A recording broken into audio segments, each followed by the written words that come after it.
Guys, welcome to episode 50 of the Motorsport Republica podcast. We thought we'd jump on today for a little bit of an emergency pod because massive news coming out of MotoGP that they have been acquired by Liberty Media, who are the owners of Formula One.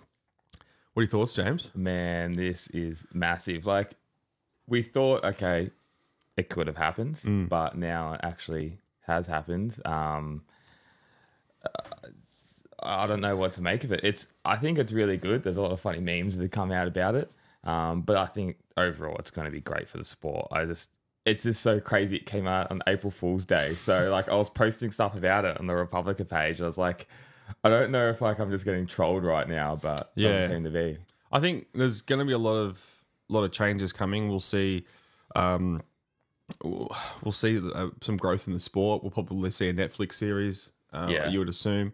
So we'll run into that. We'll get into that shortly. But just to run through some facts first, Camilo Espada is going to remain the CEO, who's been there since 1994. Yeah. So he'll remain in his position, continue to run the business. The business will stay based in Madrid, so it's still going to be run by the same team of people. Dorna also holds all the rights to, obviously, MotoGP, Moto2, Moto3, your Superbike series, the Moto E Championship, and the F1 Women's Circuit Racing World Championship. So they've acquired 84% of Dorna as the company. Yeah. So they will obviously take majority control over those series as well, which is, I think, probably the best thing to happen is the Superbikes ever, because that's going to be a huge leap, and they obviously will know how to differentiate those two brands. So that's going to be interesting.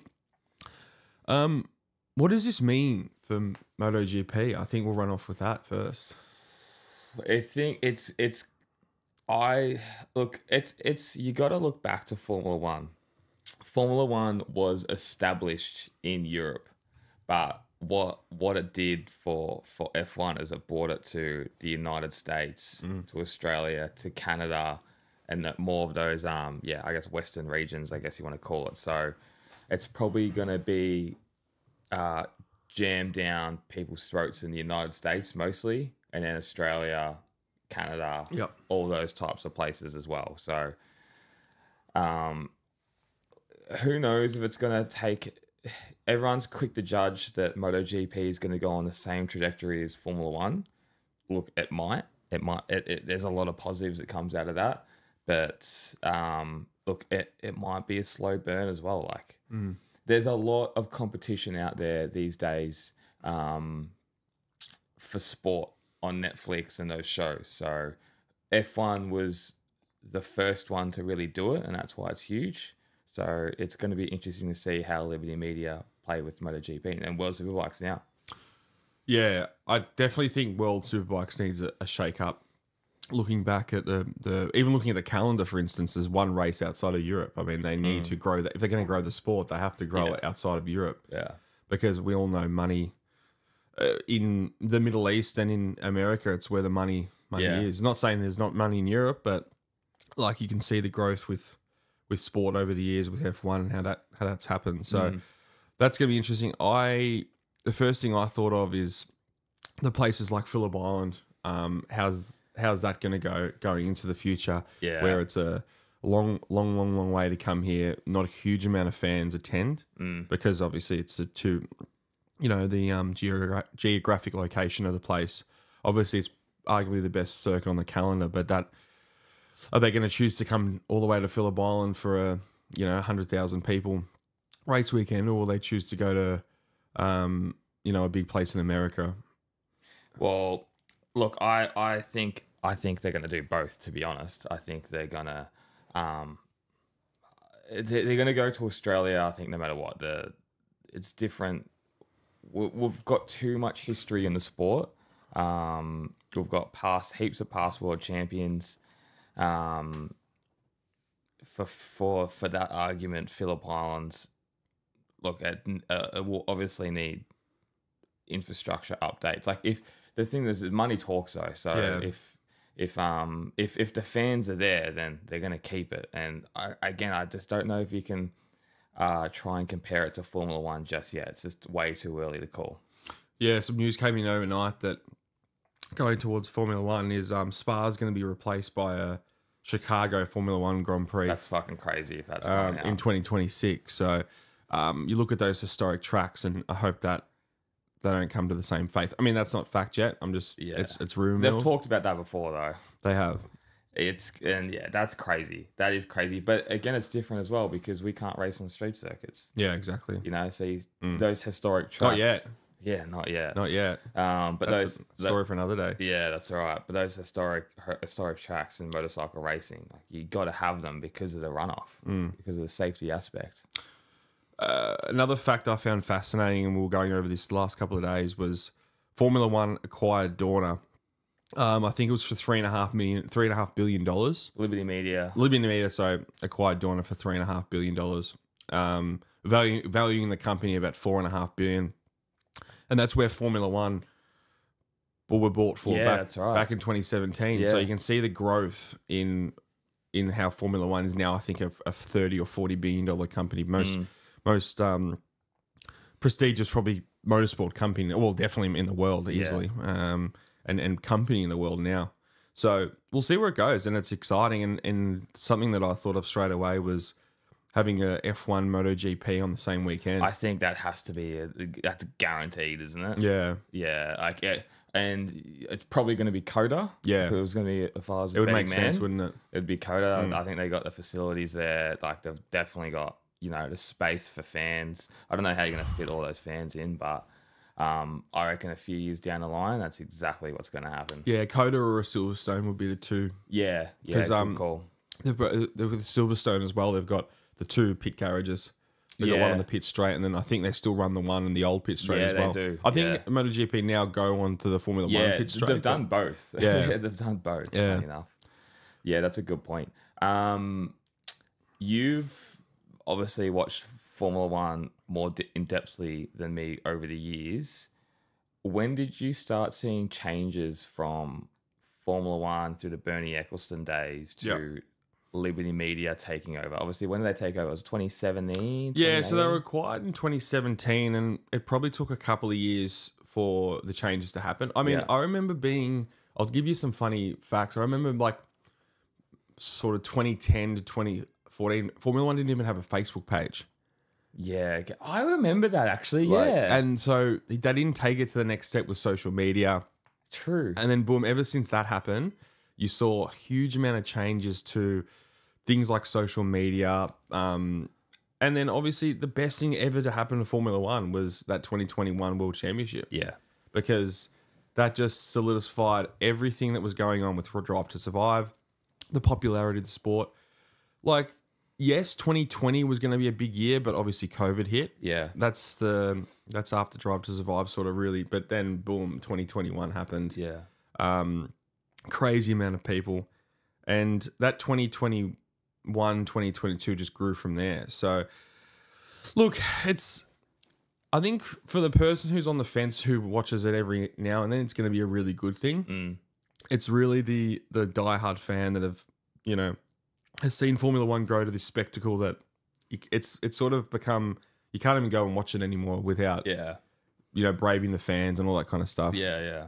So obviously it's going to take a lot to get to that point, but yeah, that's right. And I don't know if it will. And look, there's a lot of fans commenting on all our stuff that we post, which we love, and I love hearing everyone's opinions.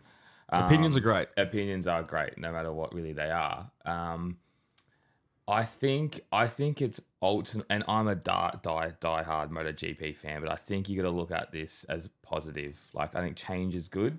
I think what they will bring to the table will be good. I think having more fans involved is just always going to be better for the sport.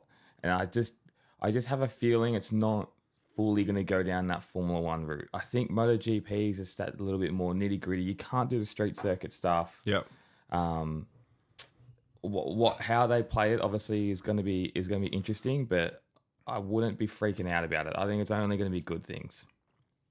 Well, yeah, we've seen what it's done for Formula One, and it has been a positive change. Yeah. It's just the fact that you turn the TV. You go to Phillip, you go to Elwood Park on a Friday and you can't move. Like it's just crazy. But then you watch it on TV and there's 180,000 people at Silverstone and you can hear the roar of the crowd go past. That's amazing. You know, it's so good to watch. And I remember watching Formula One back in 2010, 2011, and they went to some tracks and they got hardly any people. Yeah. And I remember talking to my mates and going, "Oh, did you watch? No, what the fuck's Formula One? You know, like." And that's going to be a good thing for the sport. MotoGP is going to be a good thing for us. More people obviously interested in it as well. Sure. So, I mean, we assume that. They can't. Can they just click their fingers? That's it. Exactly. It's not a foregone conclusion that all this is going to happen. Like everyone's freaking out that it's going to turn straight into Formula One, which I don't think it will. I think it's going to be a slow burn. I think it's just different, and it's hard to relate to. Formula One's easy to relate to because we all drive cars, but riding motorcycles is completely different. Yeah, that raw emotion of motorcycle racing is it is something a lot different. Yeah, the people who do it are the most passionate people about bikes as well. Correct. That's all right. So, look, there's a lot of changes that I guess that is going to happen, but I still think they're going to be for the better. When do you When do you think we'll start seeing changes? And what do you think the first change is going to be? More the American tracks. Yeah. Yeah, just the more American tracks on the calendar. Laguna Seca coming back? I would love for that to happen, but I think they got facility issues. Like they can't even put Moto 2, Moto 3 there. So I don't know. I don't know. It's gonna be more American tracks, whatever they are. Like I don't know enough of them, to be honest, to know which ones they would use. Like all I know is like Coda and Laguna Seca. Yeah. Like I know they have Road America, but I don't know if that's like for MotoGP spec and for Moto 2, Moto 3. Like I have no idea. I was just thinking just then, I wonder if Trackhouse Racing had intel that they were going to be bought out by a big American company, and that's why they wanted an American team in there. It's interesting. Well, obviously, I mean, this has happened. It feels like it's happened overnight. Yeah, it would have been a year in the making. Yeah, we started talking about this a week or two ago, maybe a little bit longer, and thinking, it's not possible, whatever. And then boom, overnight, it's rumors of it's going to be a bang, and then MotoGP doing that Instagram post last night. Yeah, it's pretty crazy. I mean, I just can't believe that Formula One and MotoGP are going to be owned by the same company. I know, it's crazy. And what that means going forward. I think we have to look at the positive side of things that's happened now. So I think you just gotta I don't think it's gonna be a negative. I don't want to look at it as a negative either. There's going to be a lot of old fuddy-duddies, whatever, that's not gonna like it, and that's fine. But I think it's only going to be good stuff. Like I think appealing to the American market, especially in motorcycle racing, is great. Like having American riders up there, having the American fans. I have seen the American circuits. Like they've got fucking awesome champions that have raced, Nicky Hayden, Swans, Rainey, Lawson, like the list goes on. It's gonna be great for the sport, and it does need a change. Like MotoGP does need a change, especially after the end of the year of Rossi. They need something big up there to help promote it. Otherwise it can get stale. The only thing that keeps MotoGP still alive is because the racing's awesome. Racing is awesome. Racing is awesome. And those junior categories as well are amazing to watch. Well, yeah, it's going to be interesting how they do, if they do like a ride to survive, whatever it is, do they do the junior categories? Do they just do MotoGP? Because like compared to F1, they have F2, F3. Not everyone to this day still watches it like people watch Moto 3 and Moto 2. And that's just because it's just, Moto 3, Moto 2, and MotoGP, F3, F2, and F1 like is an all-day thing. Oh yeah. I mean, it's not for the bikes. No, it's an hour and a half race for F1, and then you got to it's an hour race for F2 as well. Yeah. So it's a lot of motorsport, and definitely that's definitely in Australia. You're right. Yeah, it's just it doesn't get the coverage. Not really anyone's talking about F2 except our number one ticket holder, Mark Danby. So yeah, that's all right. G'day guys, James here from Motorsport Republica. Our brand new t-shirts have dropped. So we have Marquez, we've got Daniel Ricciardo, we've got Verstappen, Charles Leclerc in men and women, and a Gent Lawrence, Hunter Lawrence double champs tee. Jump onto motorsportrepublica.com.au, check out our new tees. We've got air freshener still on there. Go on our socials, Instagram, TikTok, Facebook. It's all on there. Make sure to check it out. All your support means everything. Thanks, guys. What do you think's going to happen? I don't know. I know we love Phillip Island and it's the best track in the world, but these new tracks in America are going to come along. They can't fit anymore in the calendar. I mean, what tracks are going to disappear? So that's your thing. You're adamant Phillip Island's getting cold. Well, I just see them. Yeah, that's my biggest problem. What, and not have an Aussie around at all? They'd probably they go to a set facility like the Bend or something like that. That's fucking where they can get more sacrilege. crowd in and or Eastern Creek or something like. That's just something that I thought about straight away. Like, you got to remember, they're probably going to have 2 more rounds in America going forward in the next 5-10 years. You'd say probably 2 more 10 years. Yeah, they'll probably get rid of Kazakhstan. They're probably going to get rid of. They're not going to get rid of any of the Middle Eastern races because that's where the money's at. Yeah. All the European tracks are pretty much established, so it's gonna be the Asian continent. But the Asian, they might look at it differently. Where the Asian continent, that's apparently that's where the money is. Like they live and breathe it. Maybe they haven't done it right. Yeah, because they all ride. So like those Thai, Malaysia, they get massive crowds. But maybe they have to appeal more also to that market. Yeah, I think that's a big thing, definitely, because Thailand would be a massive market. Yeah, but I mean, dragging people to the race, that's a different thing. That is a different thing. Where the United States or whatever, people will just generally have more money, so they can spend more. So yeah, it's a good point. You know, for Phillip Island, I guess, you know, it's an infrastructure thing. They have to, if it gets more popular, they're going to have to build more stands. There's definitely a whole lot of space for stands if they want to fit more people in there. Oh, Turn 12 is a classic example. Yeah, I don't know why all the way back through the hay shed. They got rid of the general viewing area at Turn 12. Yeah, I know, it's weird, but they can all change that. Yeah. You know, they really want to. Anyway, that's just from our point of view because we're Australian, and obviously that's that's our biggest thing is that week down at Phillip Island is it's our Christmas pretty much. So yeah, exactly. But like, I don't know. I want to look at this through a positive lens. And I think it's just going to be a good thing. I think it's going to be good for everyone. I think it'll be good for the bike industry in Australia and around the world. And I think having MotoGP in the forefront of everyone's minds, hopefully that's what's going to happen. Who knows if it does or it doesn't, but I think it's only going to be a good thing. Well, the other thing that I thought of, and would love to get your thoughts, is new manufacturers. I was just about to say, like, there's rumors of BMW entering in 2027 under the new rule changes. And I'm assuming BMW in America would be a massive market. Yeah, it would be. 100% would be. So I think that would entice then, new manufacturers to come into the sport. Like, it's going to be like Formula One. Manufacturers started leaving. Yeah. Honda's a great example. Yeah. Manufacturers started leaving and gone, oh my fucking God, this is the most popular brand in the world now. We want back in. Yeah. Ford want in, Porsche, True. Audi, Honda want back in. Now Honda is stuck with just Aston Martin as their engine supplier. They wanted Red Bull. Car, yeah. But so this is going to be the interesting thing. I mean, it's obviously takes so many years for a brand to establish a good bike in that in the paddock. It takes 10 years. Yeah, but them coming in now and having that more coverage, it might change things. Yeah, it would increase sales. More people get into riding because of it. Like, there's such massive knock-on effects because of it. It's huge. You're right. So maybe this will be a good thing for BMW that they want to enter. Maybe they already had Intel on it. I'm sure they did. What other manufacturers, like, I don't see Suzuki ever going back in anytime soon. I don't see Kawasaki. Suzuki, they could just fucking flip the switch though. Like they're that kind of company, aren't they? Yeah, so maybe you're closer to seeing Suzuki in Formula One these days. A Suzuki Jimny F1 car. maybe.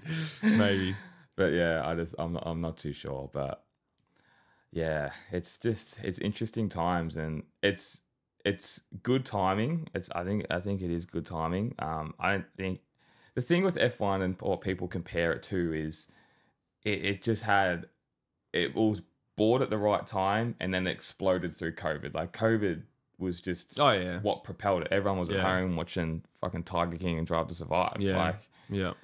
I don't see MotoGP just being on that direct trajectory upwards. I think it's just going to take a lot longer.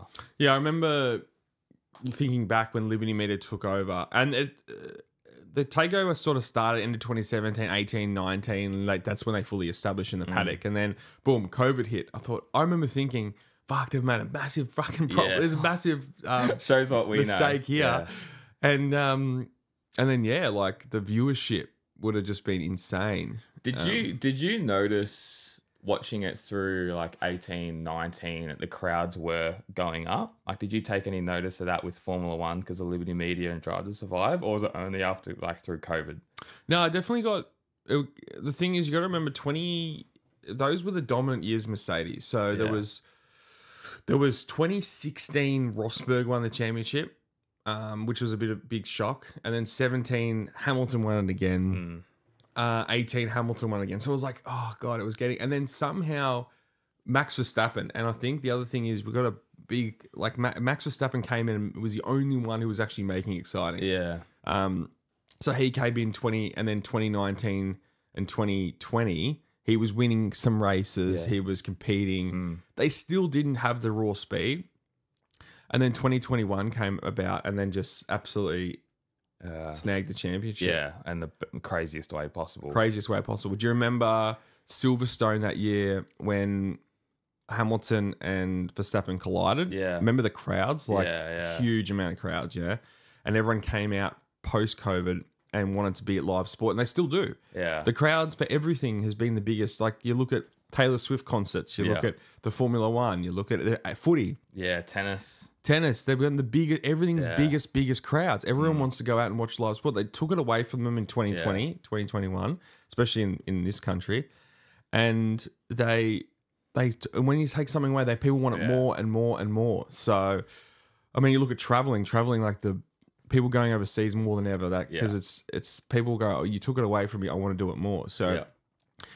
Yeah. Anyway, we're going off track here, but no, it makes sense. Yeah, it makes sense, and obviously why. So it's not just a Netflix series. It's not. No, it's a big part. It's a big part, but it's a combination of things. But the thing is, it's like seeing their personalities, and I would love to know what MotoGP riders' thoughts are on this now, with like a potential series where they are going to be under the microscope a little bit, I guess, with a series, and I've seen how Formula One's gone, and is that being manipulated? Do the riders want that? Are they do they want to be out of the limelight? Do they want to be in it? Like, but then they're probably thinking at the same time as well, like, fuck, we're gonna make bank. Oh yeah, that Liberty Media money's no, it's coming. Good for the riders, 100%.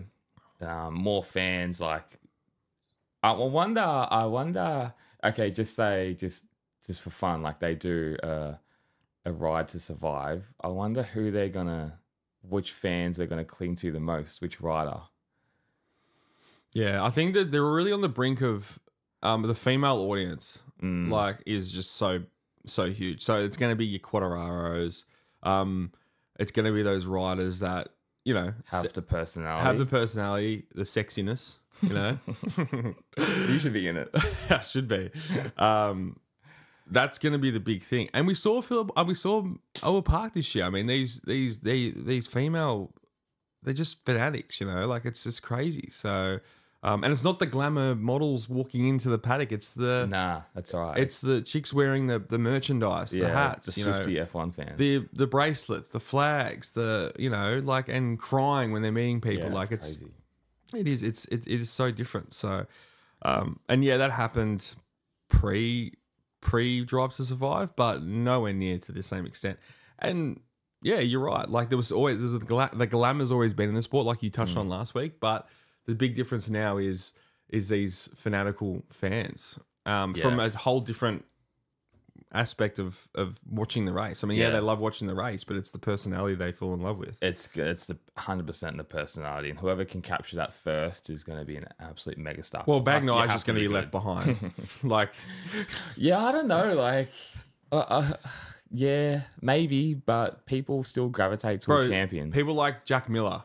People, they're gonna. Yeah, he's such a Daniel Ricciardo. They'll follow him, and he'll go to his ranch. Building the jumps. Yeah, Get his personality. Him cooking a barbecue, like that kind of stuff. People are gonna love that. yeah, Europeans gonna love that. The Americans are gonna love that. yeah. That's true.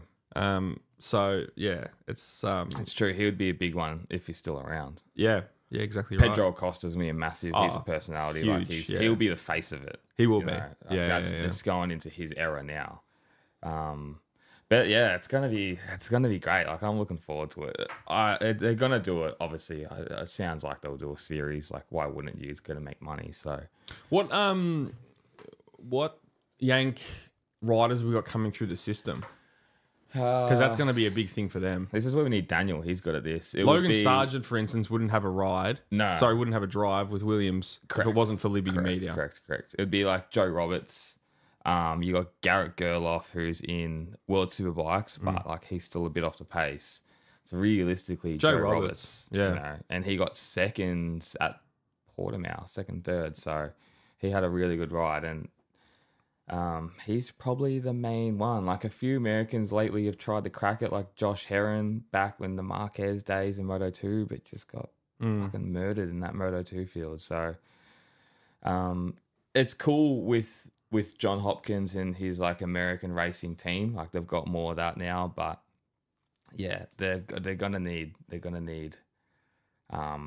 Like there'll be more American riders. John Hopkins with his team. That's the kind of people who'd be jumping up and down right now. Yeah, for sure. Because they're like thinking this is, American money coming in. Yeah. It's actually not all American money. It's an American company, but it's looking at their ownership. They're 30% owned by a British company. They're 20% owned by a Canadian company. So it is all from around the world, but obviously they are based in the States. Yeah. They know what they're doing. And now you got the American team in there as well, which I reckon 100% they had to know something. It's a great point. Yeah. It's a great point. And then that was like a weird transition with Crypto Data, who left with whatever his name is, that Malaysian dude. So We never really got the inside of that. What happened? well, they were taking him to court. I don't know if they still are. So that's still in process. So yeah, maybe it was a bit of a swift exit. yeah, It's an interesting one, isn't there's it? something there, that's for sure. So yeah, it's an interesting time. It's a very, very, very interesting time. Yeah. But it's needed, especially with Rossi out of the sport.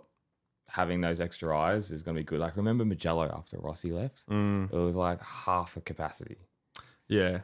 And now Bagnaia is a new star, and that's awesome, but he ain't the mega star. No, he's more a reserves kind of guy. Yeah, which is fine. Like, he's Basketball lover and stuff like that. 3-point dunk. Yeah. Oh, we give him too much shit. He's so fucking good. And he's so nice, and we give him shit. It's shocking. It's Tall such Poppy. It's such an Australian thing. It to is. do, It is. unfortunately. But no, it's going to be good. It's been. I'm excited. I really am excited, and I think we're at the Liberty Media Ride to Survive Pedro Acosta era. I think that's what it's going to be for the next 10 years. Yeah. I definitely agree with that. And you're right. The product is amazing. It just needs some tweaks and some money coming into it to make it a spectacle. Yeah. Like it needs to be. Like the racing is the best in the world. Yeah. It really is. So we'll see. I'd love to know. I'd love to have a crystal ball and know what their first changes will be. I think, as you touched on earlier in the pod, definitely some more American tracks. Yeah. I don't think it needs any change to the weekend. I think they've nailed that. Weekend's great. So practice and the practice is a little bit weird how they don't. There's a practice and then there's a practice 1 and a practice 2 on the Saturday, but it is what it is. People don't really care too much about that. Qualifying nailed. Yeah. Perfect. The race. I never could see them going longer and doing pit stops or anything like that. Nah. I don't think there's anything like the sprint race. I think is a massive addition to the weekend. I think that's been a really good thing. The interesting part of all this is that management team, Camilo Espeleta. He's staying running the team. Yeah, He's staying running the that is product. interesting. And that's not something that Bernie Ecclestone stayed around. I think he may have stayed for a year as like a consultant or something like that. Correct me if I'm wrong. I did think it was something like that. But him staying there, having the experience, he's been there for 30 years, 30 years this year. So, yeah, he'll have the experience. He knows all the ins and outs. Them coming, Liberty Media having their info and their experience from Formula One will bring a different aspect to it. Yeah, I mean, who knows what Liberty Media have done behind the scenes to make this thing more popular? Is it marketing? Is it something else? Like we don't know. We just know that it's obviously Drive to Survive was a massive bang. Formula One had a huge amount of viewers because of how good 2021 season was and how everyone watched it in 2020. So we'll see. We'll see, mate. That's exactly right. It's gonna take time. If you're listening, like obviously have your own opinions about it, but just give it a go. Yeah. We'll see where it takes us, because I think it's only going to be good things. Yeah. Have you got any other MotoGP news for the fans? Any tidbits for us? No, that's really it. It was just BMW coming in. It's been pretty quiet over Easter. Yeah, happy Easter to everyone as well. Yeah, we're supposed to have Argentina, so that just got fucking canned by the stupid Argentinian president. It's probably freaking out now because. That's a good point. Yeah, I reckon it'll go to Canada as well. I reckon Canada is going to be the track. We'll see some new North tracks American because we'll see some new tracks. I mean, obviously they can't race at Gilles Villeneuve because it's just the barriers are so close. But yeah, it's gonna be interesting. It's the biggest shake up to MotoGP in ever. Yeah, there hasn't really been a shake up. Nah, there hasn't. They just make rules up on the fly. Yeah, but that's yeah. I mean, that's gonna change as well. Yeah, you'd think. Yeah, well, that's it. It's always been pretty loose. Just don't take the grid girls away. Don't make it go too woke either. Definitely, that was before Liberty Media. So, was it? Yeah. Oh, thank fuck. Yeah, that's good, because to our American listeners, it can be a bit woke, unfortunately. Mate, they probably say the same thing about us. No, don't worry about us. We're just a little island. No imports, no exports. Just cruising along. Like North Korea. Yeah. Just chilling. Just chilling. Cool. But yeah, that's all I got, man. Yeah, cool. Well, we just wanted to jump on today. A bit of emergency pod. James dragged me out of bed. So yeah, it's fucking 7:30 in the morning at the moment. But we had to get this out because it's big news and probably the biggest news to happen to MotoGP in a very long time. Yeah, that's probably right. since Rossi's retirement. So yeah, I mean, it's going to be exciting for the next couple of years, and we're going to be covering it all. Going to be covering it all. It's going to be awesome, fun to watch, and it's going to be a great change up. I'm excited. MotoGP's in a great place. Moto2, Moto3, World Superbikes. It's going to be fun. And we had to do this emergency pod because I wouldn't have been able to, I would have bursted. Burst if I didn't speak about it. So yeah, exactly. It's going to be fun. Sweet. All right. Well, everyone, will see you next week for our weekly podcast. That's right. We got our normal. We'll be back next week with our normal weekly podcast, and we've also got Tom Edwards out. Our jump on World Supersport rider, really awesome young kid. Give him a follow on Instagram at Tom E Gunn. Beautiful. Awesome. You might see us in a new setting next week. Yeah, true. Hopefully. So, all right. Beautiful. Cool. Thanks, guys. Thanks, James. Thanks, man. Bye.